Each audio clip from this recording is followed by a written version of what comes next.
Public ಕನ್ನಡದಲ್ಲಿ BJP ಪದಾಧಿಕಾರಿ ಸಭೆ ನಡೀತಾ ಇದೆ. ಆ ಕುರಿತ ಎಕ್ಸ್ಕ್ಲೂಸಿವ್ ಸುದ್ದಿ ನಿಮ್ಮ ಮುಂದೆ. ವಿಜಯೇಂದ್ರ ಹೈ ವೋಲ್ಟೇಜ್ ಸಭೆಯಲ್ಲಿ ಯತ್ನಾಳ್ ಬಗ್ಗೆ ಚರ್ಚೆಯನ್ನ ಮಾಡ್ತಾ ಇದ್ದಾರೆ. ಪದೇ ಪದೇ ಪಕ್ಷದ ವಿರುದ್ಧ ಶಾಸಕ ಯತ್ನಾಳ್ ಬಾಂಬ್ ಅನ್ನ ಸಿಡಿಸ್ತಾ ಇರ್ತಾರೆ. ಯತ್ನಾಳ್ ಹೇಳಿಕೆಗೆ ಕೆಲವರಿಂದ ಸಭೆಯಲ್ಲಿ ಖಂಡನೆಗಳು ಕೂಡ ವ್ಯಕ್ತವಾಗಿರುವಂತದ್ದು. ಯತ್ನಾಳ್ ಹೇಳಿಕೆ ಬಗ್ಗೆ ವಿಜಯೇಂದ್ರ ಭಾಷಣದಲ್ಲೂ ಕೂಡ ಪ್ರಸ್ತಾಪವನ್ನ ಮಾಡಲಾಗಿದೆ. ಪಕ್ಷಕ್ಕೆ ಮುಜುಗರವಾಗುವಂತೆ ಮಾಡ್ತಾ ಇದ್ದಾರೆ. ಮುಜುಗರ ಆಗದಂತೆ ಹೇಳಿಕೆಯನ್ನ ಕೊಡಬಾರದು ಅಂತ ಹೇಳಿ ಸೂಚನೆಯನ್ನ ಕೊಡಿ. ಸ್ವಪಕ್ಷದ ವಿರುದ್ಧ ಹೇಳಿಕೆಯನ್ನ ನೀಡದಂತೆ ಒಕ್ಕರಲ ಧ್ವನಿ ಕೇಳಿ ಬರ್ತಾ ಇದೆ.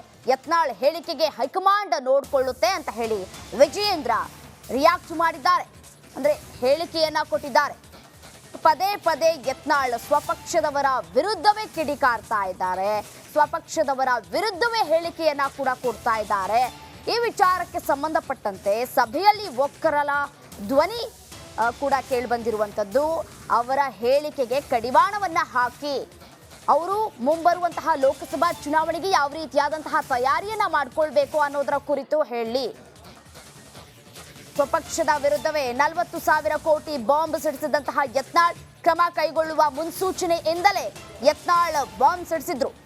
ಹೈಕಮಾಂಡ್ ತನ್ನ ಮೇಲೆ ಕ್ರಮವನ್ನ ಕೈಗೊಳ್ಳುತ್ತೆ ಅಂತ ಗೊತ್ತಿತ್ತಾ? ಹೀಗಾಗಿ ಬಿಎಸ್ವೈ ವಿರುದ್ಧ 40,000 ಕೋಟಿ ಬಾಂಬ್ ಅನ್ನ ಸಿಡಿಸಿದ್ರ ಅನ್ನುವಂತಹ ಪ್ರಶ್ನೆ ಇದೀಗ ಉದ್ಭವ ಆಗ್ತಾ ಇರುವಂತದ್ದು. ಹೈಕಮಾಂಡ್ ತನ್ನ ಮೇಲೆ ಕ್ರಮವನ್ನ ಕೈಗೊಳ್ಳುತ್ತೆ ಅಂತ ಗೊತ್ತಿತ್ತಾ ಅಂತ ಹೇಳಿ ಪ್ರಶ್ನೆಯನ್ನ ಮಾಡಿದ್ರು. ಆ ವಿಚಾರವನ್ನ ಕೂಡ ಇಲ್ಲಿ ಪ್ರಸ್ತಾಪವನ್ನ ಮಾಡಲಾಗಿರುವಂತದ್ದು. ಈ ಒಂದು ಸಭೆಯಲ್ಲಿ ಸ್ವಪಕ್ಷದ ವಿರುದ್ಧವೇ 40,000 ಕೋಟಿ ಬಾಂಬ್ ಅನ್ನ ಸಿಡಿಸಿದ್ರು ಯತ್ನಾಳ್. ಕ್ರಮವನ್ನ ಕೈಗೊಳ್ಳುತ್ತಾ ಹೈಕಮಾಂಡ್ ಅಂತಾನೂ ಕೂಡ ಹೇಳಿದ್ರು. ಸ್ವಪಕ್ಷದವರ ವಿರುದ್ಧವೇ ಅಂದ್ರೆ ಬಿಎಸ್ವೈ ಬಿವೈ ವಿಜಯೇಂದ್ರ ಅವರ ವಿರುದ್ಧ ಬಹಿರಂಗವಾಗಿ ಹೇಳಿಕೆಯನ್ನ ಕೂಡ ಕೊಡ್ತಾ ಇದ್ರು. ಅವರ ಹೆಸರು ಹೇಳದೆ ಬಹಿರಂಗವಾಗಿ ಹೇಳಿಕೆಯನ್ನ ಕೂಡ ಕೊಡ್ತಾ ಇದ್ರು ಯತ್ನಾಳ್ ಅವರು. ಇನ್ನು ಅವರ ಹೇಳಿಕೆಗಳಿಗೆ ಕಡಿವಾಣ ಹಾಕುವಂತೆ ಇದೀಗ ಮನವಿಯನ್ನ ಮಾಡಿಕೊಳ್ಳಲಾಗ್ತಾ ಇರುವಂತದ್ದು. ಪದೇ ಪದೇ ಸ್ವಪಕ್ಷದವರ ವಿರುದ್ಧವೇ ಕಿಡಿಕಾರ್ತಾ ಇದ್ದಾರೆ ಯತ್ನಾಳ್ ಅವರು.